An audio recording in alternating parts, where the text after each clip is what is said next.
Aaron Rodgers is out in New York. And just a few moments ago, there was some more information that came out about his departure and why the Jets are moving on.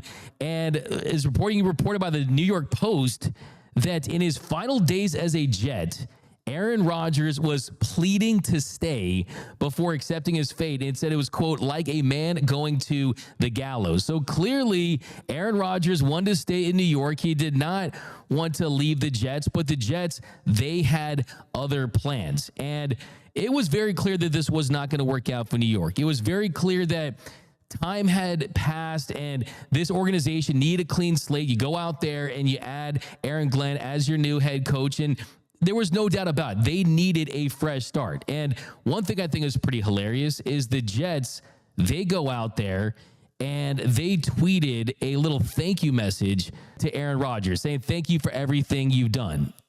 Thank you for what? 5 wins and a new head coach? Thank you for what? I feel like it's the SpongeBob meme. Nothing. What did they really need to thank him for? Because if you get fired from the Jets, you know you're cooked. You know that your career is not going in the right direction. It's almost oddly similar to how Brett Favre's career went. Legendary career, first ballot Hall of Fame career with the Green Bay Packers. Then you go to the New York Jets, and then it doesn't work out there. Thankfully, Aaron Rodgers didn't send any weird pictures of anything. And we'll see what happens with Aaron Rodgers. Does he end up in a better situation where he can prolong his career? Well, Jets owner Woody Johnson, he released a statement about the split with Aaron Rodgers, and he said, quote, I personally want to thank Aaron for his time at the New York Jets. His arrival in 2023 was met with unbridled excitement, and I will forever be grateful that he chose to join us to continue his Hall of Fame career. From day one, he embodied all that it meant to be a New York Jet, embraced our fans, and immersed himself in our city. That is what I will remember most when I look back at his time here. He will always be welcome, and I wish him only the best in whatever he chooses to do next.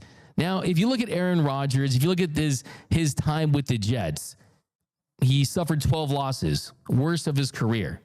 Yards per attempt, 6.7, worst of his career. Pass rating, 90.5, worst of his career. If you look at his other metrics, it tells you that he's not the worst quarterback in the league. He's also not very much better than an above-average quarterback. Now, was this the right move for the Jets? I think 100% it was.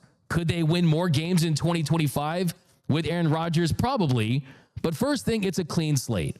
Aaron Glenn did not want to join the Jets and have to answer to someone that's going on Pat McAfee's show, that's scheduling vacations during the season, that's becoming a distraction while you're trying to establish a new culture, while you're trying to take this Jets franchise out of the hell they've been in. Because Aaron Rodgers went on that darkness retreat. Hey, first of all, from Aaron Rodgers, I want my refund. But Jets fans have been on a darkness retreat for 30 plus years. And for Aaron Glenn to have to deal with Aaron Rodgers, it wouldn't make a lot of sense. Other thing, too, it puts less pressure on his new offensive coordinator. Tanner Engstrand is a bright young football mind. He doesn't need Aaron Rodgers rolling his eyes at him saying it's my way, the highway. I know what I'm doing out here. He doesn't need that. Third thing, Garrett Wilson. A lot of rumors out there that Garrett Wilson was going to request a trade if Aaron Rodgers was going to return. Garrett Wilson, one of the best young wide receivers in the sport. We saw during Hard Knocks that it looked like there was going to be some chemistry there.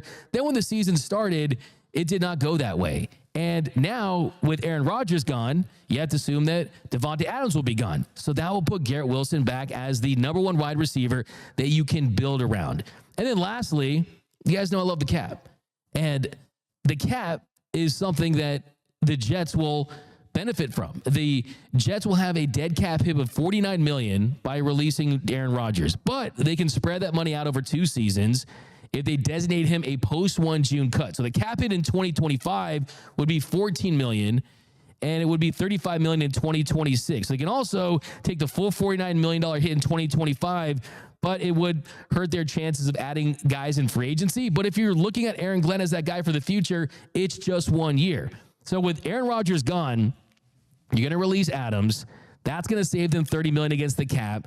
and another $6.5 million if they release Allen Lazard, all of Aaron Rodgers' cronies, all of his BFFs, and you basically cleanse yourself from Aaron Rodgers. You basically turn the page and enter a new chapter of Jets football. It's more likely that the Jets are most likely going to spread out the Rodgers dead cap over the next 2 seasons. But with those cuts of Rodgers, Adams, Lazard, that is going to put them in a pretty decent spot when free agency starts on March 10th. So we'll talk about teams where Aaron Rodgers could go, but I got to give the floor to J-Rob because J-Rob has been dealing with the Jets for a long time. He's a true fan, and he probably was excited like a lot of Jets fans were. You saw him run out that American flag, but it just did not go as you had hoped. But what are your thoughts on Aaron Rodgers being jettisoned from the Jets? I mean, thank God. That's what I got. Thank God. I mean, listen, I'm a lifelong Jets fan. My grandfather was drafted by the Jets. It has been born into me. It is instilled in my heart to be a New York Jet. And listen, we have gone through, like you said, a 30-year darkness retreat with the results that we've had this season. Aaron Rodgers, however, has shown a level of arrogance since coming to New York that has completely toxified our locker room. I mean, you hit it on the nose. The Pat McAfee shows, the going to Costa Rica to get high off hallucinogens instead of being in OTAs with your receivers, the audacity to try to publicly clown Mike Williams when you threw an inerrant pass with the red line, the whole viral image of you and Devontae Adams acting like you were going to flip the season around, then ice out Garrett Wilson, who has been here through the dog years. Zach Wilson, and still has been one of the top 10 receivers to me in the game of football. Aaron Rodgers came to New York with this idea that we were almost too good to have him. Like, we should be lucky to have him in a New York Jets uniform. But Doug, outside of those MVPs in that one Super Bowl, he's not a thoroughbred winner. He doesn't have a bunch of NFC championships in his roster. He hasn't been to multiple Super Bowls. This isn't a guy he's had a great statistical career, but I'd argue that if Lamar Jackson or Josh Allen get a Super Bowl and a few more MVPs, they'll have had better careers than him. So it's not like we're looking at a guy, and when we came to New York, it was a guarantee that we would be the #1 team in the AFC. But Aaron Rodgers is a victim of his own ego and his own hubris. And the truth of the matter is, good luck to the other 5 teams that are looking to have him, because to me, Doug, you're going to get the same nonsense. A guy who doesn't want to show up, a guy who wants to be in Egypt while there's practices going on, a guy who thinks he's bigger than the program.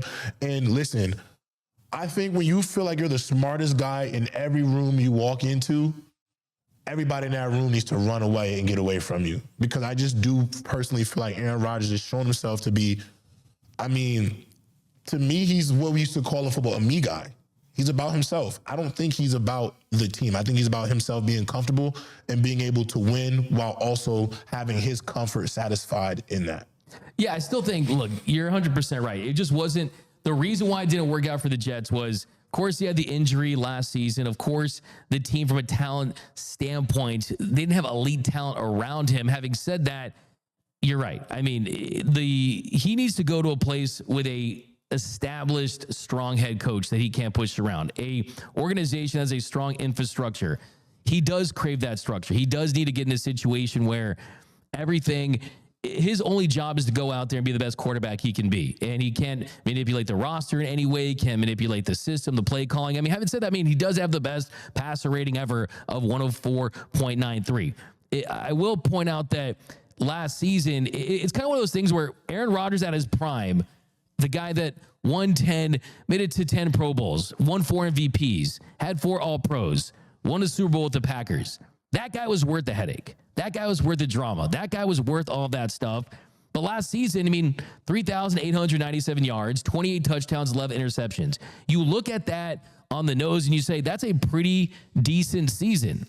The truth is, though, he only threw for 300 yards once. He finished 26th in expected points added, 30th in air yards per attempt. I mean, even if you're not into advanced stats, basically that tells you he was not an elite quarterback by any stretch.